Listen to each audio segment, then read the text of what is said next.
After 20 years of service, after 2 tours in Iraq, I came home a decorated major. My father, Robert, took one look at the medals on my chest and roared, "Is that scrap metal going to pay the mortgage on this house? You are a disgrace." He had no idea that his humiliation was the final order I would ever obey. My name is Rachel Vaughn. I'm 32 years old, and after my entire adult life spent in the uniform of the United States Army, I was finally coming home. The rented sedan felt too quiet as I drove it through the familiar, tired streets of Lorain, Ohio. The air, thick with the damp smell of Lake Erie, carried the faint, metallic scent of rust from the steel mills that had long ago fallen silent. Everything seemed grayer, smaller than I remembered. A layer of defeated dust seemed to coat the whole town. I pulled over in front of Miller's Bakery, an old-fashioned German bake shop my father loved, its windows steamy against the crisp autumn air. Inside, the warm, sweet scent of cinnamon and sugar was a stark contrast to the world outside. I bought an apple pie, still warm from the oven. The heat radiated through the thin cardboard box on the passenger seat, a fragile artificial warmth on a cold day. I'd imagined this moment 1,000 times, playing it over and over in my head during long, silent nights on watch in Baghdad. In my dreams, the front door would swing open, my mother would wrap me in her arms, and the smell of this very apple pie would fill the kitchen, a signal that I was truly, finally safe. But as I parked in front of the 2-story house, its faded blue paint peeling at the edges, a familiar gnawing unease coiled in my stomach. The house itself looked exhausted, weary, as if it had absorbed the very spirit of the people living inside it. I took a deep breath, the disciplined inhale of a soldier, and walked up the cracking concrete path. My father, Robert, opened the door. His steelworker's build was still formidable, a solid block of a man. But his hair was completely white now, and his once bright blue eyes were as cold and hard as a winter sky. There wasn't a flicker of joy, not even recognition. "You're back," he stated. It wasn't a question. His voice was gruff, the sound of a hammer striking metal. Behind him, shrinking into the dim hallway, was my mother, Catherine. Her hands, I saw, were nervously wringing the front of her floral apron. And to her right, leaning against the doorframe with his arms crossed, was my brother, Alex. He wore an expensive, tailored suit, a stark contrast to the worn-out surroundings, and his face held an expression of smug indifference. No one moved, no one stepped forward. There was no embrace. A heavy, suffocating silence filled the doorway. They just stared at me, or rather, at the army combat uniform I wore, as if I were a stranger delivering bad news. The silence stretched, becoming so dense I could almost feel its weight on my shoulders. I suddenly felt like a 10-year-old child again, caught doing something unforgivable, even though I had done nothing at all. I forced myself to break the stillness, holding out the pie box towards my mother like a peace offering. "I brought Dad's favorite," I said, my voice sounding foreign to my own ears. "Apple pie." My mother's hand twitched, a hesitant, bird-like motion, but my father swatted the air in front of her, a sharp gesture of dismissal. His gaze dropped from my face and fixed on my chest, on the neat rows of ribbons and medals I had earned. The silver star, the purple heart, the Distinguished Service Medal. He raised a hand, not to welcome me, but to point, his finger thick and calloused. His voice, when it came, was no longer a gruff statement, but a roar that echoed in the small, cramped foyer. "What did you bring that scrap metal home for?" he bellowed, his finger jabbing towards the medals. "Is that gonna pay the mortgage on this house? Is it gonna buy your mother's medicine? He turned his furious gaze on Alex, then back to me. Look at your brother. He takes care of his parents, sends money every month. You disappear for a dozen years and come back with this useless junk. His voice cracked with rage. You are a disgrace to the Vaughn name. Disgrace. The word hit me first, then the others. Scrap metal. Useless junk. Each one was like a piece of shrapnel tearing through my chest. Shock, pain, numbness. I could feel the blood drain from my face, a cold wave washing over me. I looked at my mother, her eyes filled with tears, but she quickly turned her head away, wiping at her cheek as if to erase the evidence. I looked at Alex. He just shrugged, a barely there motion, and a small, cruel smirk flickered across his lips. A disgrace? I had commanded hundreds of soldiers. I had been responsible for bringing other people's sons and daughters home, some of them in flag-draped coffins. I carried scars, both on my skin and on my soul, from defending the very values he claimed to believe in, the ones he supposedly taught me. And this was my welcome home. My training kicked in. In a crisis, you don't feel, you act, you compartmentalize. I locked the searing pain away in a box deep inside me. I said nothing. Words were pointless. They were a foreign currency in this house. With a steady hand, I leaned forward and placed the warm apple pie on the small, cluttered end table by the door. Then I straightened up, turned my back on them, and walked away. The front door didn't slam shut behind me. I heard no movement from inside. I reached the bottom of the steps, paused, and then turned back.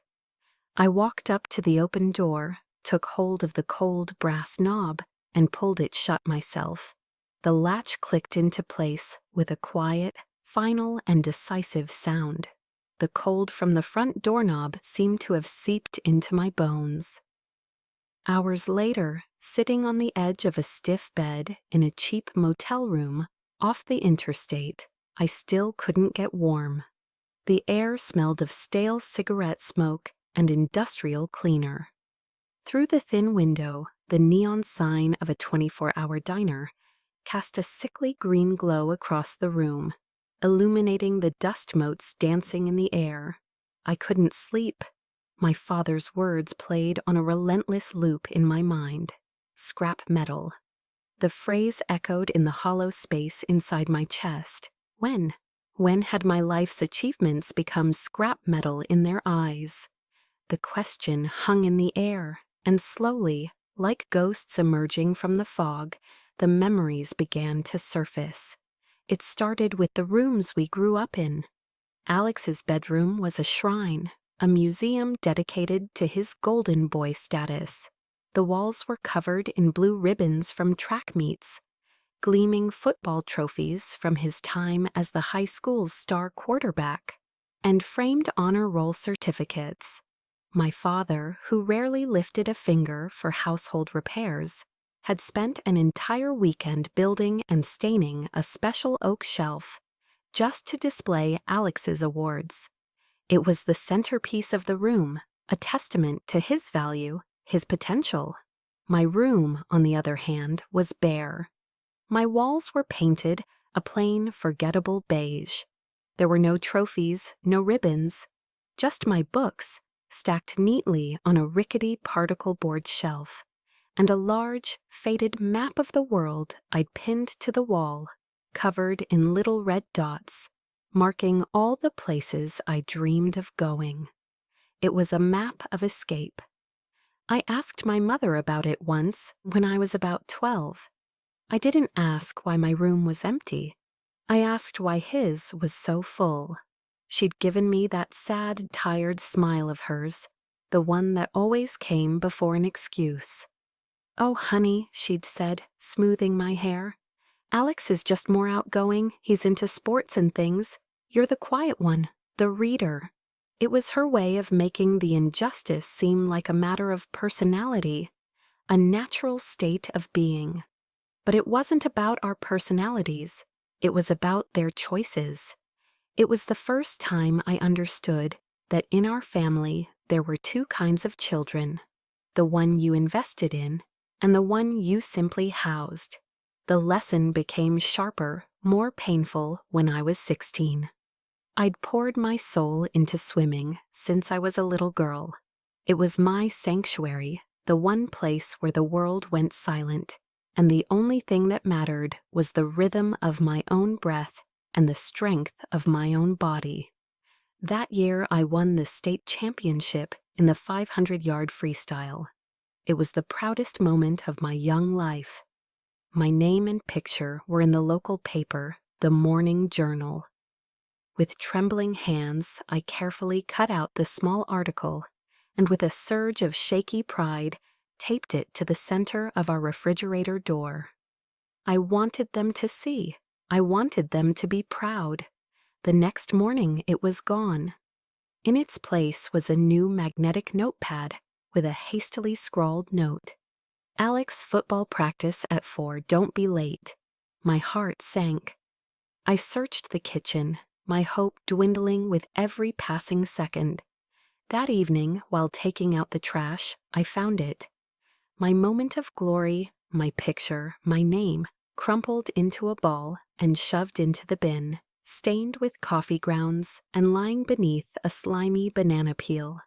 When I confronted my mother, my voice shaking, with a hurt so deep it felt like a physical blow, she didn't even seem to understand why I was upset. "Oh, that," she said, waving a dismissive hand. "I just needed the space for a note. Rachel, swimming is wonderful for your health, but it's not a career." But Alex's football? That was different. That was, in my father's words, his ticket to college. My passion was a hobby. His was the future. The final, unforgivable lesson came the year Alex graduated from college with a business degree. My parents were ecstatic. They decided to throw a huge graduation party and wanted to get his diploma framed in a heavy, ornate oak frame from the most expensive shop in town. It was a symbol, but they didn't have the money. I came home from my summer job a few days later and went to my room. On the top shelf of my closet, I kept a small, sturdy shoebox. It wasn't much, but it was mine. Inside were all my swimming medals, bronze, silver, and gold, each one representing years of 5 a.m. practices and burning lungs. I opened the box to add a new ribbon I'd won. It was empty. A cold dread, colder than any swimming pool in winter, washed over me. I ran downstairs and found my father in the garage, polishing his tools. When I asked him where my medals were, he didn't even look up from his work. "I sold them," he said, his voice casual, as if discussing the weather. You what?" I stammered, disbelief choking me. He finally looked at me, his eyes devoid of any guilt. "They were just collecting dust in a box, Rachel," he said, his tone laced with a weary impatience. "Alex's degree is an investment in this family's future. That frame, that party, it shows people were serious. It's important for his career." He set down his wrench and looked me straight in the eye, delivering the final crushing blow. "You have to learn to sacrifice for others. That's what family does." He had sold my past to pay for my brother's future. He had taken the only tangible proof of my hard work, my dedication, my victories, and turned it into cash for a party I wasn't even sure I was invited to. Back in the stale, green-lit motel room, the memories settled not like dust, but like concrete. It was never about the medals. It was never about the newspaper clipping or the empty walls. It was that I, and everything that was mine, was disposable. I had no intrinsic value in their eyes, only a utilitarian one. I existed to be quiet, to not cause trouble, and when necessary, to be sacrificed. I stood up and walked to the cracked mirror above the cheap dresser. I looked at the exhausted 32-year-old woman staring back at me, her face pale under the fluorescent lights. I saw the faint scars and the hard lines the army had etched there. And in that moment, looking into my own eyes, I made a silent, unbreakable vow. I would never let them define my worth again. I would forge it myself in fire and sweat and discipline. I would build a value so strong, so undeniable, that they couldn't sell it, couldn't ignore it, and could never, ever call it scrap metal. That vow, made in the grim light of a motel mirror, wasn't just a thought, it was a command. And my first action was to walk through the gates of the United States Army Basic Training at Fort Jackson, South Carolina. My first day was a baptism by fire. The oppressive heat and humidity of the deep South wrapped around me like a wet woolen blanket, a stark contrast to the crisp autumns of Ohio. The air was never silent. It was constantly pierced by the roaring shouts of the drill sergeants, their voices like gravel and thunder. I was a small town girl, barely 5'5", lost in a sea of hundreds of male recruits who towered over me. Their eyes followed me everywhere, filled with doubt and a touch of derision. "Look at the little doll," I heard one of them whisper as we stood in our first formation. The first week was pure hell. I threw up from heat exhaustion during a 5-mile run. My feet were a raw mess of blisters inside my stiff new combat boots. My muscles ached with a deep, relentless pain that made sleep impossible. Every night, as I lay on the hard, unyielding bunk bed, staring at the metal springs of the mattress above me, I would think of the soft bed in my old room, the quiet comfort of Alex's home. But then, inevitably, the image of my father's contemptuous face would flash in my mind, and that memory, that searing rejection, became the fuel that propelled me out of bed at 4 a.m, ready to face another day of punishment. I wrote home every week, detailing the grueling challenges, the small victories, the lessons I was learning about myself. In some naive corner of my heart, I still hoped they would see me changing, growing into someone worthy of their pride. The replies from my mother, when they came at all, were sparse and brief, written on flimsy, airmail-thin paper that felt as insubstantial as the words themselves. "Everything is fine here. Your father is the same. Alex just got a promotion at the bank. Remember to stay warm." There were no words of encouragement, no questions about my well-being, not a single "we're proud of you." One time I sent home a formal photograph of myself in my dress uniform, standing at perfect attention. My mother's only reply was a short scribbled note at the bottom of her next letter. "You look so thin." That was it. I could be on the other side of the country, pushing my body and mind to their absolute limits. But in their world, I was still just a shadow, an afterthought. I was the child who needed to be reminded to stay warm, while my brother was celebrated for his financial success. My perspective began to shift one rainy afternoon in the base library. Seeking refuge from the endless drills, I stumbled upon a worn copy of To Hell and Back, the autobiography of Audie Murphy. I was captivated by the story of this small, wiry young man from Texas, initially rejected by multiple branches of the military for being underweight, who went on to become the most decorated American soldier of World War II. He didn't fight for glory or medals. He fought for his brothers in arms, for the integrity of his unit, for a personal code of honor that no one could take from him.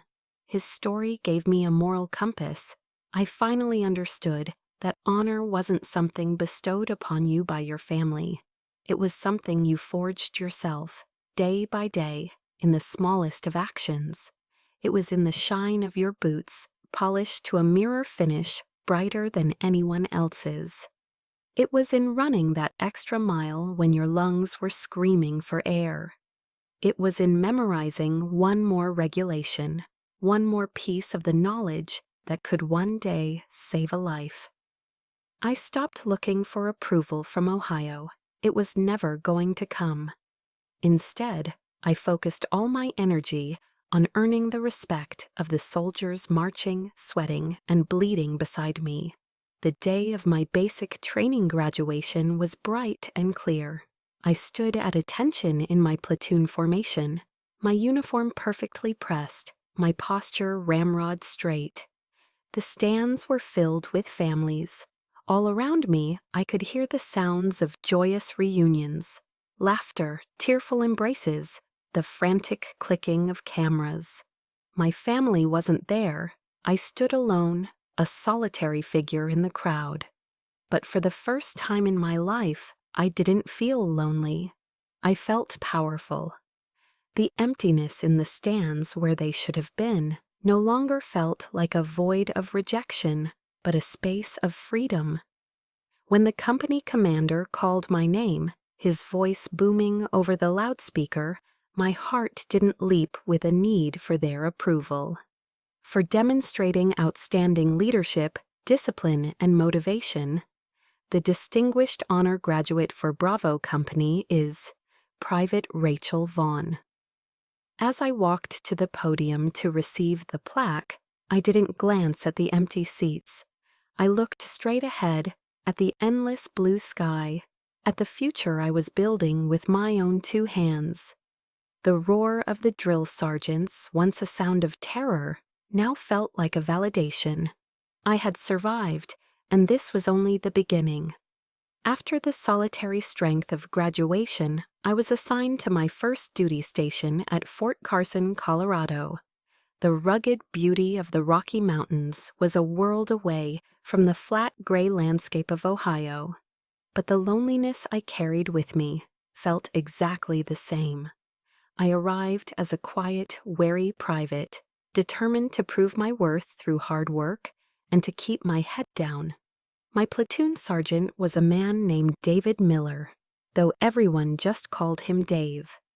A sergeant first class from Texas, he was a man of few words, with a weathered face and eyes that seemed to see everything without ever needing to stare.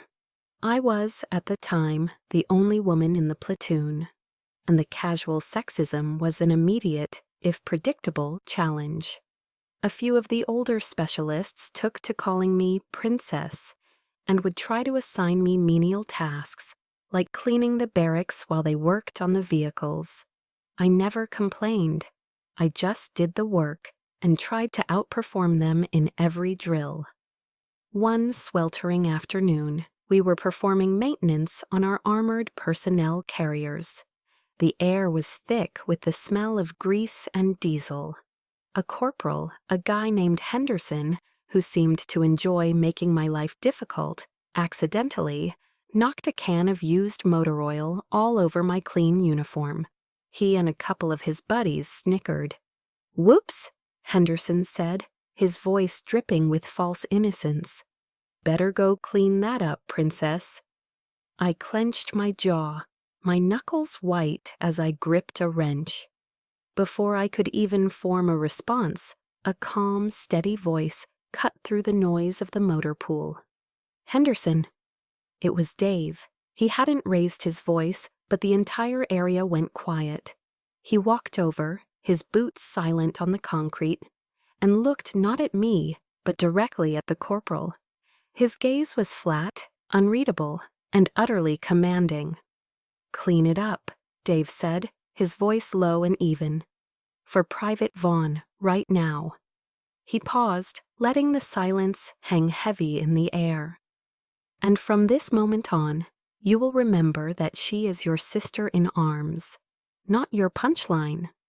Henderson's face turned beet red. He stammered an apology and scrambled for a rag.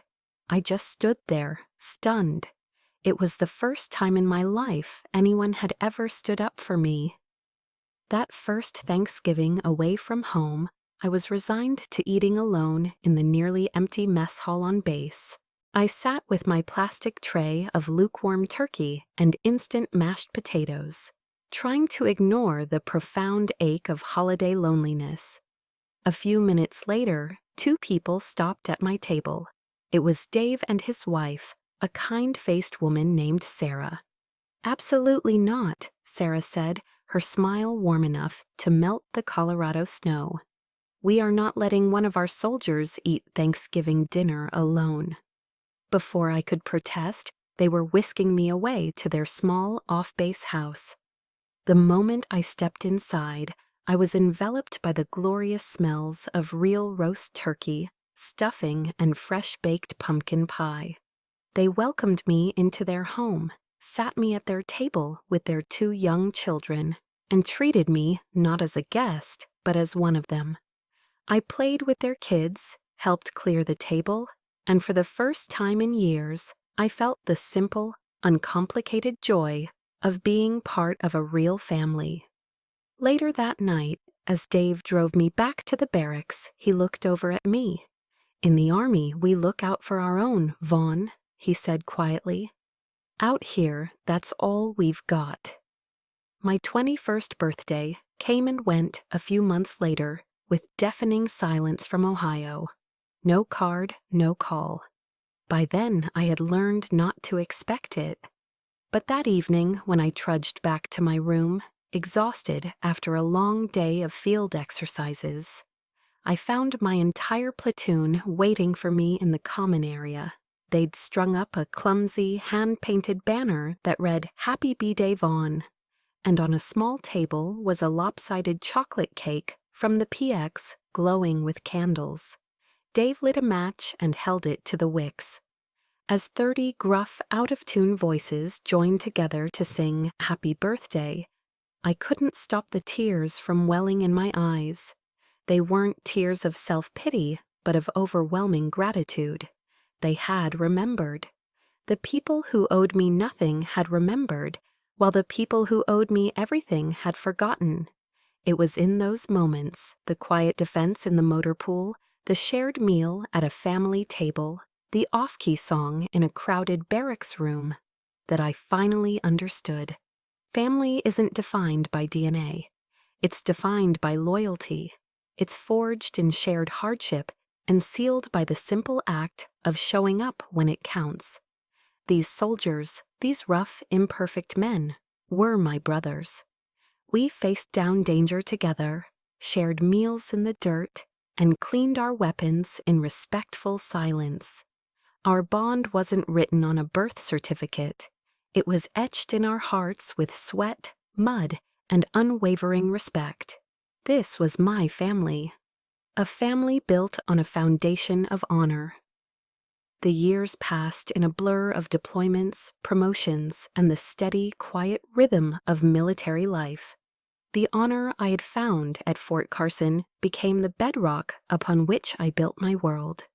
I rose through the ranks from private to specialist, then sergeant, and eventually I earned my commission as an officer. I served 2 grueling tours in Iraq, where the lessons of leadership were not taught in a classroom but forged in the dust and imminent danger of places like Fallujah.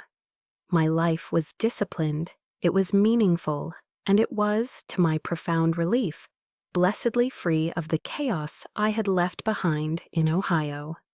The family I had was the one that wore the same uniform, the one that understood the unspoken language of shared risk and mutual respect. Then one evening, after nearly a decade of carefully maintained distance, the past came calling. I was at my command post in Baghdad, reviewing after-action reports. My body was heavy with the weight of my gear and the exhaustion of an 18-hour patrol, my mind still sharp with adrenaline. The satellite phone on my desk buzzed, a jarring intrusion into the focused quiet of the tent. I glanced at the display. It was a number from Cleveland, my brother, Alex. We hadn't spoken in almost 2 years, not since a brief, awkward call on my mother's birthday. His voice, when I answered, was slick with an unfamiliar cloying sweetness that set my teeth on edge. "Rachel, little sister, long time no talk. Hey, I hear you're doing great over there. Real hero stuff, huh?" I remained silent, my guard instantly and instinctively up. The flattery felt like a poorly constructed disguise. This wasn't a social call. I knew it in my bones. After a few more hollow pleasantries about the weather in Ohio and the state of the Cleveland Browns, he finally got to the point. "Listen, Rach," he said, his voice dropping to a conspiratorial whisper, as if he were letting me in on a state secret. "I'm onto a golden opportunity, a massive real estate development deal right downtown. It's a sure thing, an absolute home run. But the bank, you know how they are. They need a little more security. I need a co-signer on the loan." He paused, a calculated beat to let the request sink in. "And you know, with your stable military career, your perfect credit, the bank would approve it in a heartbeat. It's just a formality, really." I was speechless, the receiver cold against my ear. He was calling me from the climate-controlled safety of his suburban home, asking me, a soldier sitting in a war zone half a world away, to risk my entire financial future, the very future I had so painstakingly and independently built for myself, on a vague business deal I knew nothing about. I must have hesitated for too long because a note of panic entered his voice. "Hold on, Mom wants to talk to you," Alex said quickly, as if playing a trump card. Suddenly, my mother's voice was on the line, trembling with a practiced theatrical fragility I knew all too well. "Rachel, honey, it's your father." Her voice was thick with unshed tears. "His heart, it's not doing so well. The doctor says he needs to avoid any and all stress." Her voice cracked pitifully. "This project of Alex's, it would finally give us some security. Your father could finally rest, knowing we're taken care of." She delivered the final calculated blow, her voice dropping to a guilt-laden whisper. "Don't you want your father to have some peace? After everything, you owe the family that much. You owe the family." The words twisted in my gut like a dull knife. Owed them? What did I owe them, besides the inconvenience of my own birth? They were using my father's health as emotional blackmail, holding it hostage to force my hand. A vicious war raged inside me. The disciplined officer I had become, the woman who assessed threats for a living, knew this was a trap. But the lonely child, still buried deep inside, the one who had once taped a newspaper clipping to the fridge, still yearned for their love. "Maybe," that foolish child whispered, "if you do this, they'll finally see you." Torn and confused, I did the only thing that made sense. I ended the call with a non-committal answer and immediately dialed the one person I trusted completely. I called Dave Miller. He was a master sergeant now, a mentor and a true friend. I laid out the whole situation for him, my voice flat and clinical, as if describing a tactical problem rather than my own family's treachery. Dave listened patiently, without interruption.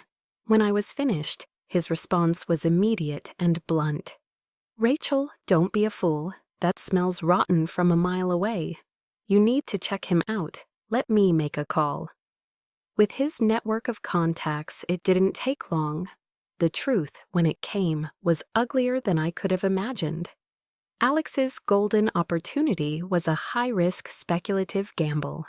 He had suffered massive, catastrophic losses in the stock market and was drowning in debt. The loan wasn't for an investment, it was to cover his losses. It was a desperate bailout. They had lied, all of them. A cold, clear rage settled over me. It wasn't the hot, tearful anger of a wounded child. It was the icy fury of a soldier betrayed. They didn't just disrespect me, They were actively willing to destroy me to save themselves. My stability, my honor, my future, it was all just another resource for them to exploit. No different from the swimming medals in the shoebox. That evening, my mind made up, my heart encased in ice, I called the number back. Alex answered, his voice full of false optimism. I cut him off mid-sentence. "The answer is no," I said, my voice steady and hard as frozen steel. "I'm not signing anything."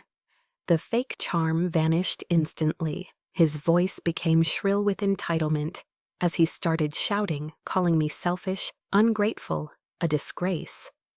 Then the phone was snatched away, and my father's familiar roar filled my ear. "You are no daughter of mine," he bellowed. Then the line went dead. This time I felt no pain. There was no shock, no fresh heartbreak. There was only a profound, chilling sense of release. The final frayed tether that had bound me to them for a lifetime had finally snapped. And they were the ones who had cut it. Several years of silence passed after that final decisive phone call. I had been promoted to captain, then major. I was stationed at the Pentagon, a world of strategy and policy that felt a universe away from the raw emotions of my past. The quiet satisfaction of my career was my shield, and the silence from Ohio was a welcome peace. Then an invitation arrived. It was thick, cream-colored cardstock with elegant, swirling calligraphy. Alex was getting married.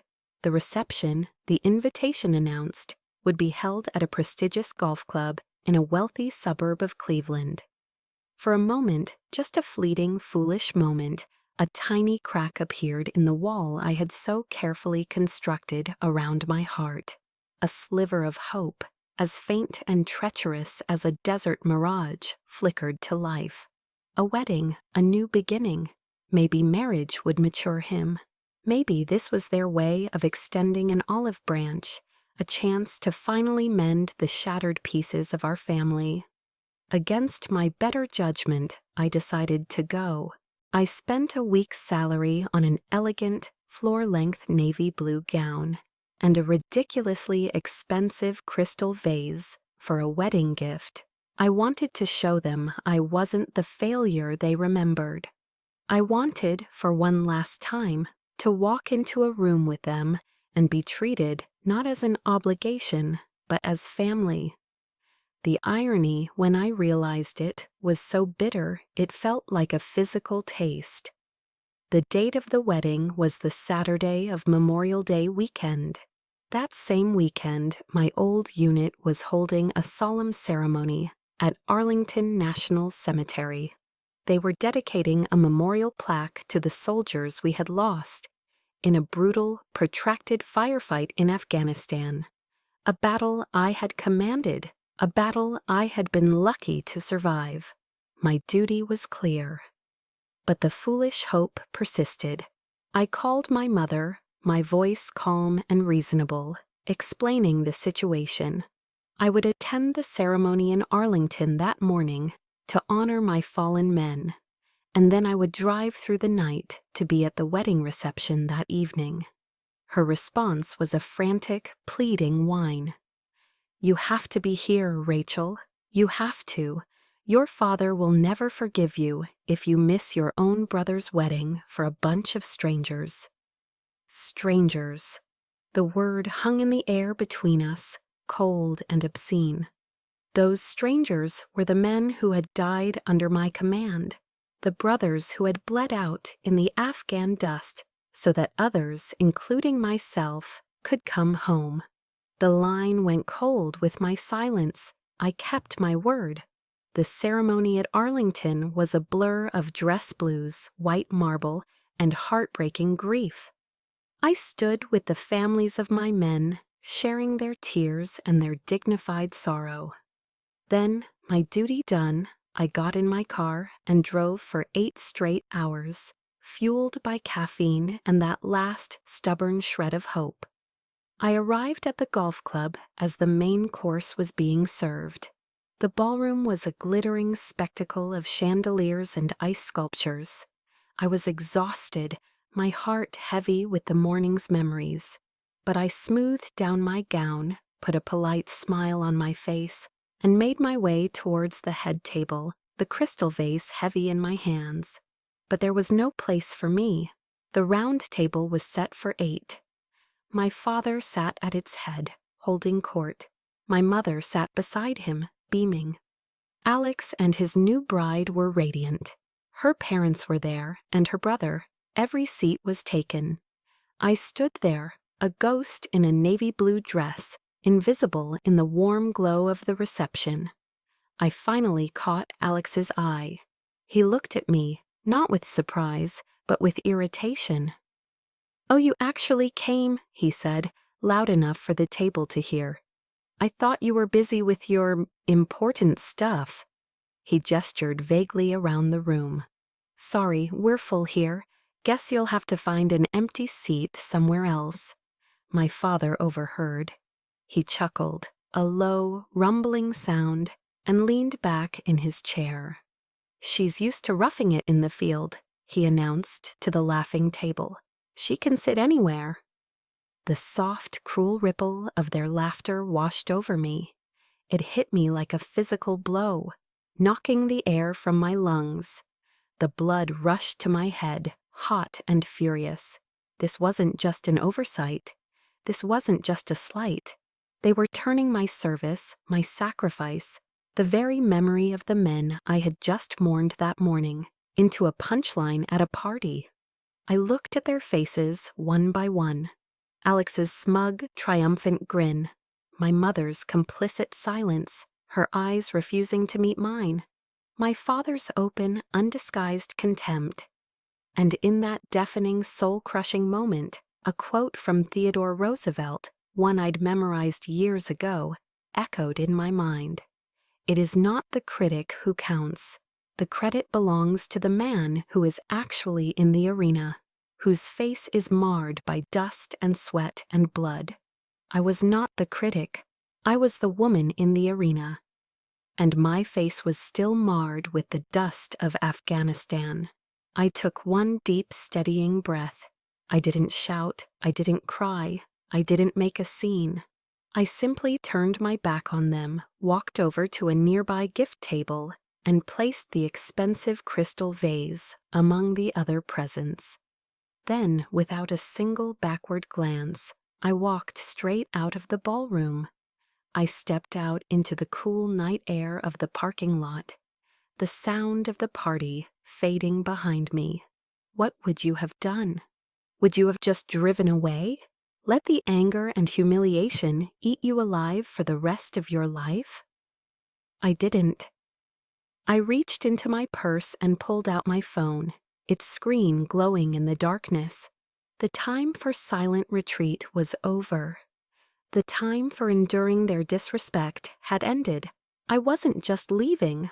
I was going to erase them from my life, and I was going to do it in a way they could never, ever ignore.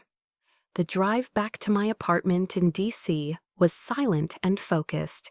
The fury from the parking lot had cooled, solidifying into something hard and sharp, a plan. There were no more tears. The time for emotion was over. Now it was time for action. Back in my sterile, organized apartment, I didn't unpack my dress. I went straight to a heavy-duty footlocker stored under my bed, my personal archive of a life they had tried to erase. I opened the lid. Inside, methodically organized in waterproof bags, was everything. I pulled out a folder labeled Family. I took out the stack of flimsy letters from my mother, each one a testament to her indifference. I went to my laptop and printed out years of phone records, highlighting every call I had made that went unanswered, and every call they had made that ended with a request for money. I found the faded carbon copy bill of sale for the truck my father had sold without my permission years ago. I made a call to a trusted friend from my old unit, now working in finance, and asked him to pull every public record he could find on Alex's failed business ventures. Each piece of paper, each digital record, was a piece of intelligence. Each fact was another round of ammunition. This was no longer a messy family dispute. This was an operation, and I would execute it with the precision of a trained military officer. But even the best officer knows you don't go into battle alone. You need allies. A few days later, I took a flight to Washington, D.C., and walked into an office building near Capitol Hill. Dave Miller, now retired from the Army, was working as a senior advisor for a Senate Committee on Veterans Affairs.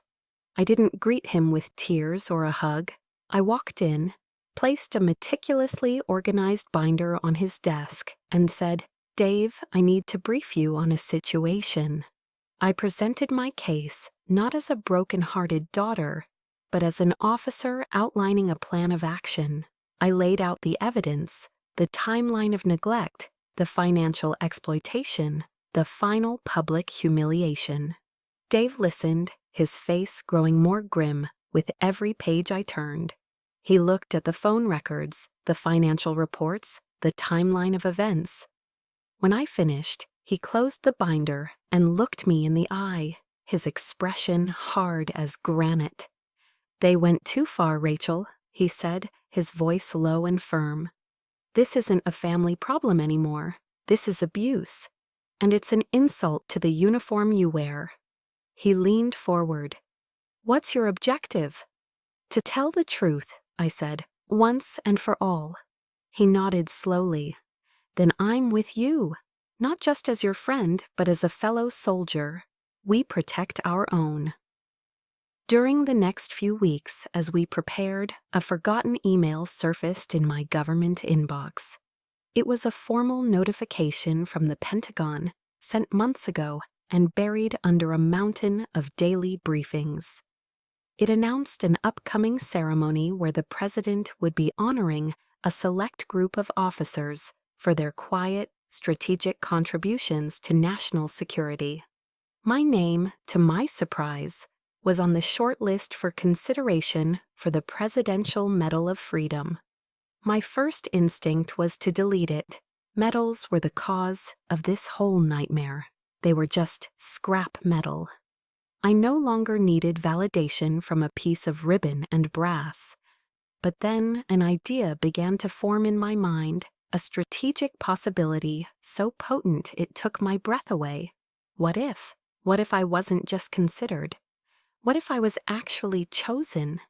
What if the undeniable truth of my career, my service, my honor, was announced on national television, at the highest possible level, at the very moment they were celebrating their own petty triumphs? It wouldn't be revenge. It would be an unavoidable, irrefutable fact. It was the perfect weapon, a silver bullet. I immediately began to prepare for a battle I wasn't even sure I'd be fighting. I had Dave use his contacts to discreetly inquire about the selection process. I started writing, not a speech, but my own story for myself. I documented every detail, every lonely holiday, every dismissive comment, every dollar sent and never acknowledged. I needed the facts sharp and ready in my mind. I was no longer Rachel Vaughn, the discarded daughter from Ohio. I was Major Vaughn, the commander of the most important operation of my life. The objective, Operation Truth. My silence was over.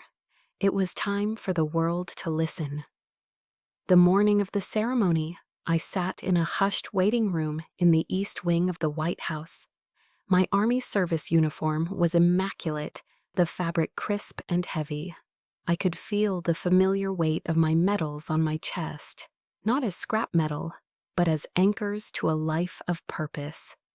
My breathing was slow and steady, a practiced calm I had mastered under fire. In my mind, a single verse from the Gospel of Matthew echoed, a phrase I'd held on to through the long nights of planning. For there is nothing concealed that will not be revealed, nor secret that will not be known. At that very moment, 300 miles away in Ohio, I knew my family was gathering. I had seen the details of the event online. They were celebrating my parents' 45th wedding anniversary with a lavish brunch at the same country club where Alex had been married. The menu was a symphony of indulgence, lobster tails, filet mignon, endless champagne. It was a world of performative wealth, of hollow celebration. My world, in contrast, was one of quiet, solemn dignity, a world of honor paid for in sweat and blood. Dave sat beside me, his own suit perfectly pressed. He reached over and gave my hand a firm squeeze. "Ready, General?" he asked, his voice low. I had been promoted to Brigadier General 6 months prior. Hearing him use the title still felt surreal, but today it felt right. I gave him a curt nod. "Ready." The ceremony began, broadcast live on all the major news networks. I knew that in the private dining room of that country club in Cleveland, a large television would be on, likely tuned to a sports channel. But I had arranged for a little nudge, a text message, sent by a friend to Alex's new father-in-law a few minutes prior. "You might want to turn on C-SPAN. Something big is happening at the White House." I knew their curiosity and their need to appear informed would do the rest. I pictured them watching, perhaps with annoyance, as the President of the United States stepped up to the podium. He began to speak about the quiet heroes of the nation, the leaders who operate in the shadows, whose strategic brilliance secures the safety of millions. And then I heard the words that would act as the warhead for the missile I had so carefully aimed. And today, with the deepest pride and gratitude, this nation recognizes one of the finest military strategists of her generation. The President's voice was full and resonant. An officer who was awarded the Silver Star for extraordinary gallantry in action, who commanded pivotal operations in the War on Terror, whose courage and leadership have saved countless American lives. My heart hammered against my ribs, a steady, powerful drumbeat. I knew what was coming. The entire world was about to know. It is my profound honor to introduce and to award the Presidential Medal of Freedom to Brigadier General Rachel Vaughn. I could almost see it. The clatter of a champagne flute dropping to the polished floor in Ohio, the self-satisfied smile freezing on Alex's face, melting into disbelief, the color draining from my mother's cheeks, her hand flying to her mouth in a gesture of pure shock. And my father, Robert Vaughn, the man who had called my life's work useless junk, who had branded me a disgrace, now staring speechless at the screen. He was watching his daughter, the one he had written off and cast out, being honored by the most powerful man in the world on national television. The stunned silence in their private party must have been louder than the thunderous applause that erupted in the East Room. They had made me invisible, but now the whole country was looking at me, and through me they were looking at the profound public failure of my family. I rose from my seat. Each step toward the stage was steady, measured, and sure. I walked through the applause, my back straight, my gaze fixed forward. The President shook my hand firmly and fastened the medal around my neck. He leaned in and spoke, his voice for my ears alone. "This country owes you a debt it can never fully repay, General Vaughn." I stepped back, faced him, and executed the sharpest, most precise military salute of my career. It was a gesture of respect for his office and a final silent farewell to the weakness of my past. I did not look for the cameras. I did not search for their faces through the lens. I looked at my future, a future I had seized for myself. This was not revenge. This was revelation. This was truth brought into the light. They had refused me a seat at their table, but it no longer mattered. My name was now being carved into the pages of American history, and that was a celebration they could never, ever attend. The ceremony ended, but the explosions had just begun. My phone, which had been on silent in my purse, lit up like a switchboard under attack the moment I returned to the hotel. Dozens of missed calls, a flood of text messages. From my mother, "Rachel, why didn't you tell us? Please call me." From Alex, "We need to talk now." The now was in all caps. I sat on the edge of the hotel bed and watched the screen flash, a silent, frantic light show. For the first time, my silence wasn't a product of their neglect. It was a choice. It was a weapon. Dave, who had accompanied me back, looked at the phone, then at me. "What are you going to do?" "Let them wait," I said, my voice calm. "They've let me wait my whole life." I let the calls and texts pile up for a full day. Finally, I answered a call from a number I didn't recognize. It was my mother, Catherine, calling from a friend's phone. Her voice was a torrent of hysterical sobs. "Rachel, everyone here, the way they're looking at us. Your father, he hasn't said a word since yesterday. What have you done to us?" The accusation, the immediate pivot to her own victimhood, was so predictable it was almost boring. "I haven't done anything to you, Mother," I said, my voice cool and even. "I just lived my life. Maybe it's time you tried living yours." I ended the call before she could reply. A few days later, there was a frantic knock on my hotel room door in D.C. I looked through the peephole. It was Alex. He looked terrible, his expensive suit wrinkled, his face pale and haggard. I opened the door but stood blocking the entrance. "I'm sorry," he stammered, his eyes darting around nervously. I was a jerk. I'm so sorry, I didn't know." He trailed off, then corrected himself. I didn't realize you were so important." There it was, the truth, wrapped in a pathetic excuse for an apology. His regret wasn't for his cruelty, but for the public humiliation of being proven wrong. "Let me be clear, Alex," I said, my voice quiet but unyielding. "You're not sorry for how you treated me. You're sorry you got embarrassed. Those are two very different things." He opened his mouth to argue, to plead, but I simply looked at him. I didn't invite him in.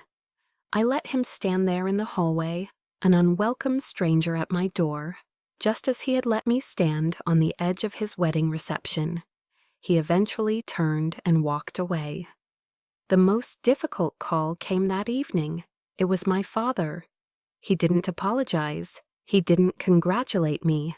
His voice was still laced with that familiar, grating authority, but for the first time, I could detect a tremor of uncertainty beneath it. "Rachel, you get home right now," he commanded. "We need to sort this out as a family." "We are no longer a family, Mr. Vaughn," I replied, the formal address deliberate and sharp. "You made that quite clear." A roar of pure, impotent rage came through the phone. "I am your father. You will listen to me." "No," I interrupted, my voice as cold and sharp as polished steel. "You are Robert Vaughn, and I am Brigadier General Vaughn. We have nothing further to discuss." I hung up. A profound silence filled the room. In that moment, I had built the final wall. It wasn't made of brick or stone. It was forged from self-respect, a boundary they could never again cross. The final communication came a week later. A thick, handwritten letter from my mother arrived, forwarded from my office. I sat for a long time just holding it before finally slitting the envelope open. In her looping, unsteady script, she admitted to everything: the favoritism, the fear, the silent complicity. I was always so afraid of your father, she wrote. Afraid of his anger, of his disappointment. It was always easier to agree, to keep the peace. I chose the easier path, Rachel, and that path sacrificed you. I'm not asking for your forgiveness, because I know I don't deserve it. I just wanted you to know that I see it now. After all these years, I finally see it. The letter didn't bring me comfort. It didn't magically heal the wounds of a lifetime, but it brought something else, a bitter, painful closure. She hadn't been blind. She had chosen not to see. She had chosen her husband over her daughter. That was the truth. And the truth, no matter how painful, is always, in the end, a release. A year after the ceremony at the White House, I formally retired from the United States Army. I didn't return to Ohio. I didn't return to the gray, tired streets of my childhood. Instead, I took the savings I had carefully accumulated over a lifetime of service and bought a small, sturdy log cabin nestled in the woods on the shores of Chautauqua Lake in upstate New York. The peace here was a living thing. Every morning I would sit on the worn wooden planks of my porch, a steaming mug of black coffee in my hands, and watch the mist rise off the still, dark water. The air smelled of pine needles and damp earth. I had spent my entire adult life in service, in conflict, in the structured noise of the military. Now, in the profound quiet of the wilderness, I was finally learning how to just be. To live in the stillness. I wasn't idle. I volunteered for a mentorship program for young female veterans, helping them navigate the difficult transition from military to civilian life. I listened to their stories, helped them translate their hard-won skills into resumes, and guided them through the labyrinth of the VA system. In helping them find their footing, in watching them reclaim their voices from the noise of their own pasts, I found a new, quieter kind of purpose. I was helping them build the foundations for their own lives, just as I had been forced to build mine. One crisp autumn afternoon, a young woman I had been mentoring, a former specialist named Maria Sanchez, came to visit. She was a sergeant now, her posture confident, her eyes bright with a strength she hadn't possessed when we first met. "General," she said, her voice filled with a gratitude that humbled me. "The most important lesson you taught me wasn't about tactics or strategy. It was about my own worth. You made me see that I wasn't broken. You saved my life." Before she left, I went to a small wooden box on my mantelpiece. I took out one of my personal challenge coins, the brass heavy and cool in my palm. I pressed it into her hand. "This isn't a gift, Sergeant," I told her, my voice firm but gentle. "It's a responsibility. You hold on to it until you meet a young soldier who needs it more than you do. Then you pass on the strength." She closed her hand around the coin, her eyes shining with tears. As I watched her drive away, I knew with a certainty that settled deep in my soul what my true legacy was. It wasn't the medals pinned to a uniform or the title before my name. It was this passing of the torch, this small, quiet fire of resilience, passed from one generation to the next. That evening, while cleaning out an old trunk, my fingers brushed against a forgotten envelope. It was crumpled and yellowed with age. My father's letter. The one he had sent after I had hung up on him, the one I had never opened. I had kept it, I'm not sure why. Perhaps it was the last vestige of a daughter's curiosity, a final lingering question mark. As dusk settled over the lake, I built a small fire in the stone pit near the water's edge. The flames crackled, casting dancing shadows on the trees. I held the letter in my hands for a long time, feeling its weight, its history. I didn't need to know what was inside. The apologies, the excuses, the justifications, they no longer mattered. My future wasn't written in those faded ink lines. My peace was not contingent on his regret. With a slow, deliberate movement, I reached out and gently placed the unopened envelope into the heart of the fire. The paper curled instantly, the edges blackening before the whole thing was consumed by orange and gold. It flared brightly for a moment, then crumbled into weightless, glowing ash. A soft breeze drifted off the lake and carried the embers away, scattering them like dark stars over the shimmering water until they vanished completely. I stood there for a long time, watching the fire die down, feeling the cool night air on my face. I was no longer Robert's daughter or Alex's sister. I was no longer a disgrace or a collection of scrap metal.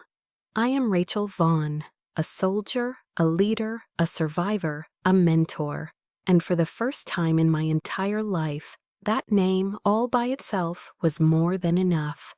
I turned and walked back to my cabin, where a single, warm yellow light glowed in the window, waiting for me.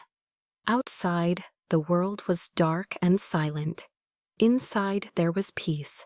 I was finally home, a home I had built myself. My story finds its peace there, by the fire on the lake. But I know that for many, the journey is still ongoing. Perhaps my long road to building a home within myself resonates with a part of your own. It's a difficult path, and it can feel incredibly lonely, but please know this: you are not alone. If you have a story of finding your own strength or are on that journey now, share your thoughts in the comments below. Your voice matters, and your stories give all of us strength. To be a part of this community, please consider liking this video and subscribing to Chosen Revenge. For more stories of resilience, thank you for listening.